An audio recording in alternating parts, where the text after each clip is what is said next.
I stood outside the glass doors of my parents' house, watching shadows move behind the curtains. Laughter echoed from inside. The kind of warm, full-bodied laughter that only comes from family gathered around a table. I checked my phone again. No message, no missed call. Nothing explaining why I wasn't invited to my own father's birthday dinner. I'd driven 40 minutes to get here. I had his gift in my hand, wrapped in the paper he liked, the one with the sailboats. My brother's car was in the driveway. My sister's too. Even my aunt from 2 states over had made it. But no one had told me. I knocked. The laughter stopped. My mother opened the door with a face I'd seen before, the one she wore when I was inconvenient. "Oh, you're here." Not a question, a statement. Like I'd arrived at the wrong address. I asked if I could come in. She looked back into the house, then at me. "We're actually in the middle of something private. Family only." "I am family," I said. She touched my arm, almost apologetic. "You know what I mean." She closed the door before I could respond. I stood there holding the gift, feeling the weight of it grow heavier. Through the window, I watched them sit back down.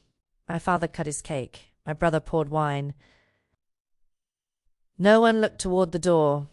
No one came after me. I walked to my car slowly, hoping someone would notice. Hoping my father would come out, confused, asking why I was leaving. But the only sound was the scrape of my shoes on the gravel and the muffled celebration behind me. I sat in the driver's seat for 20 minutes, staring at the house, waiting for the grief to turn into something else. It didn't. It just sat there, cold and factual. That night, I replayed my mother's words. Family only, as if I'd been reclassified, demoted. I thought about every birthday I'd hosted for them, every holiday I'd coordinated, every time I'd been the one to show up. And I realized something that made my chest ache. They'd done this on purpose. This wasn't an oversight. It was a message. The next morning, I woke up to 17 missed calls, all from my mother. I stared at the screen, watching her name appear again and again like an alarm I couldn't silence. I didn't answer. I made coffee. I sat by the window. I let it ring. Finally, a text. "Call me. It's urgent. About your father's estate paperwork. I've read it twice." Then I understood. They needed my signature.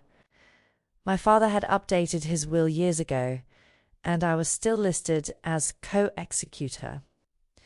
Without me, nothing moved forward. No transfers.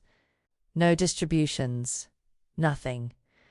I sat my phone face down and finished my coffee. The sun was coming up, pale and clean through the kitchen window. For the first time in years, I felt something sharper than sadness. It wasn't anger. It was clarity. They'd excluded me when they didn't need me. Now they did. And that changed everything. I picked up my phone, opened the message, and typed 2 words. "I'm busy." The calls didn't stop. My brother tried next. Then my sister. Then my aunt, who I hadn't spoken to in months. Each message was the same. "We really need to talk. This is important.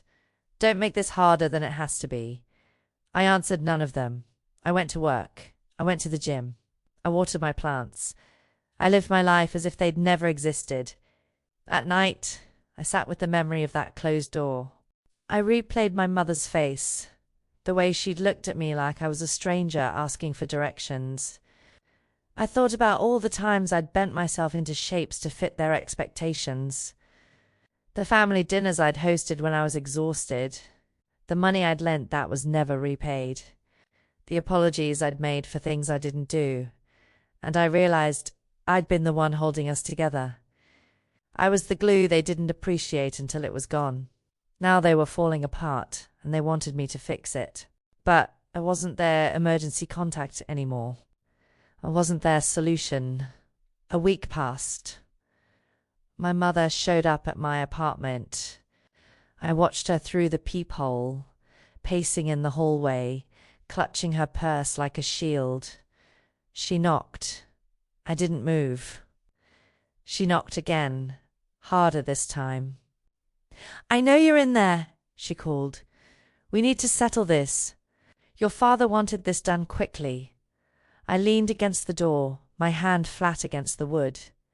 I could hear her breathing on the other side. She waited 5 minutes, then 10. Finally, she left. I listened to her footsteps fade, and I felt something I hadn't expected. Relief.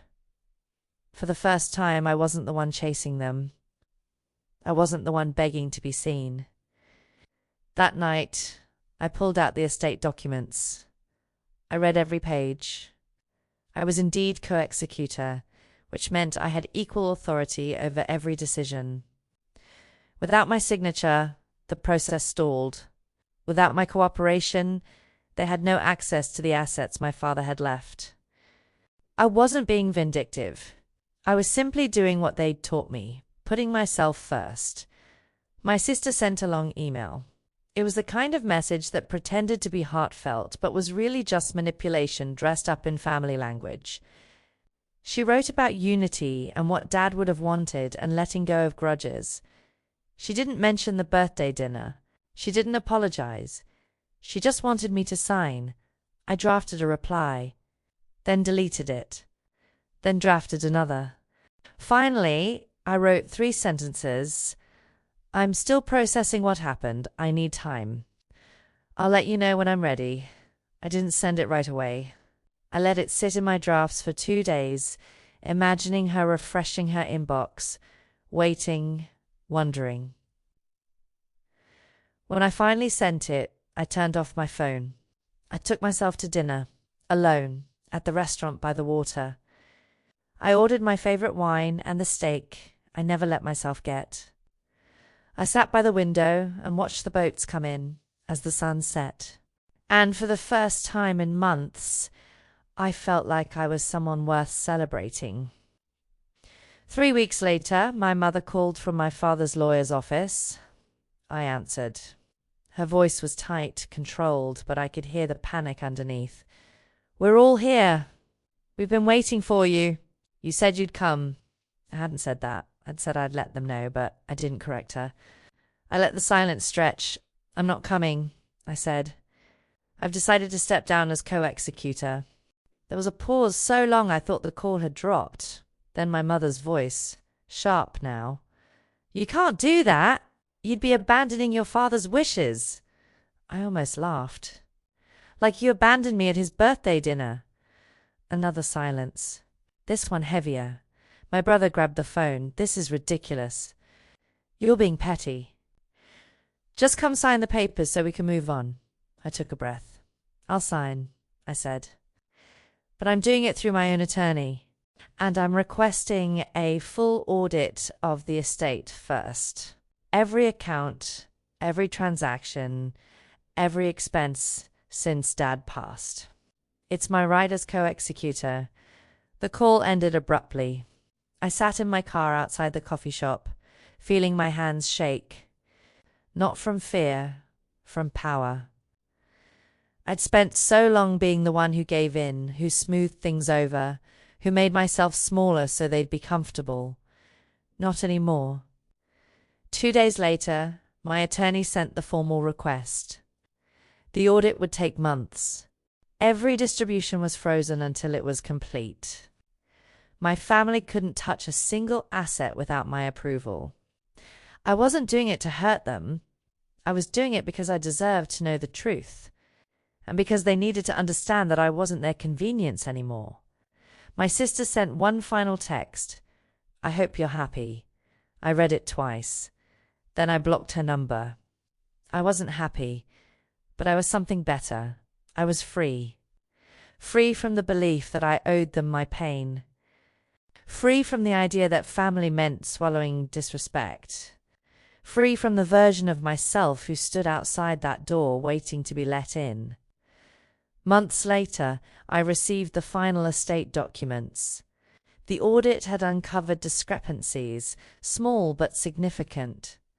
My siblings had been paying themselves from the estate for management fees that were never discussed.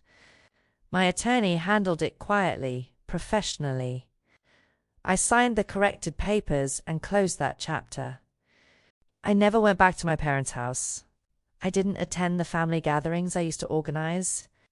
I built a life where I was the priority, not the afterthought. Some people called it cruel. I called it self-respect. On what would have been my father's next birthday, I took his gift, the one with the sailboat paper, and donated it to a shelter. Then I took myself to dinner.